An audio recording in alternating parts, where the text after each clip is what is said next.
maïs, disons ça comme ça.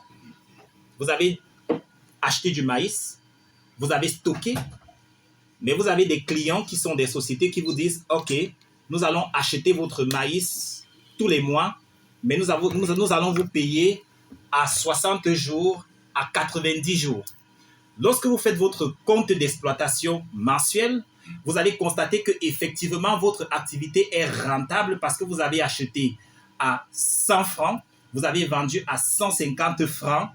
Quand vous déduisez toutes les autres charges, ça fait un coût de revient de 125 francs. Vous avez une marge de 25 francs. Vous avez à la clôture du mois gagné 25 francs. Mais seulement votre client vous paye à 90 jours. Vous n'avez pas de cash. Ça veut dire que si vous devez faire face au remboursement d'une échéance de crédit, vous ne pourrez pas. Votre banquier veut donc se rassurer que votre activité peut générer des liquidités capables de rembourser votre crédit. Il peut d'ailleurs arriver que vous ayez affaire à un client insolvable. Ça veut dire qu'il vous a pris du maïs et il n'arrive pas à vous payer. Le banquier regardera donc également la qualité de votre client pour se rassurer que dans 3 mois, effectivement, votre client pourra vous payer. Et là, votre banquier vous dira, OK, je vais arranger tes échéanciers tels que je sais que tu ne pourras pas me payer en 1 mois, mais comme ton client te paye à 90 jours, j'attendrai que tu reçoives effectivement le paiement pour pouvoir me rembourser. Donc, on est là, on est parti de la rentabilité à la liquidité ou alors au cash flow qui vous permet effectivement de payer le crédit que vous avez pris. Mais il y a également un autre élément très important qu'il ne faut pas oublier. Vous pouvez avoir une activité qui est rentable, qui génère des liquidités, mais qui n'est pas viable. C'est-à-dire elle n'est pas viable. Ça veut dire que on n'est pas sûr que sur la durée, votre activité pourra survivre. Vous avez une activité qui marche très bien au départ, mais vous n'avez pas pris un certain nombre de critères liés à l'environnement qui garantissent que dans le temps, votre activité continuera d'exister. Vous n'avez pas intégré un certain nombre de facteurs de réussite de votre activité pour démontrer à votre banquier que votre activité pourra résister. Prenons par exemple toujours l'activité de maïs et supposons que vous cultivez dans une zone qui peut-être présente des signes d'un conflit.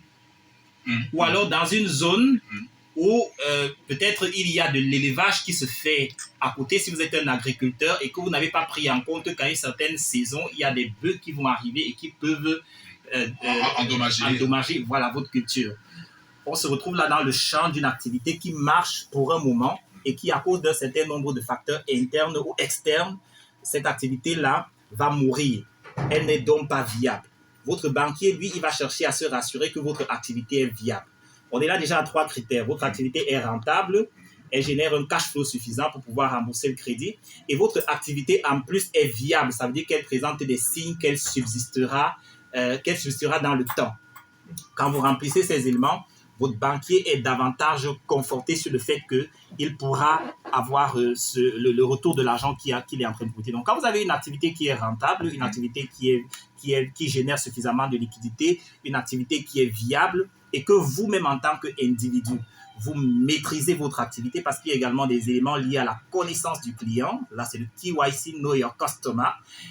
On se rend compte que vous êtes quelqu'un de crédible, que vous êtes quelqu'un... Quand je parle de crédibilité, il faut comprendre. Si vous vous endettez généralement au quartier et que vous n'arrivez pas à rembourser le crédit que vous avez emprunté et que lorsque votre chargé de clientèle descend sur le terrain, oh, vous connaissez monsieur tel, oh non, vraiment, il a même pris la marchandise et s'il ne m'a pas payé, ça fait 1 mois directement, vous perdez de votre crédibilité. Votre crédibilité, c'est en fait le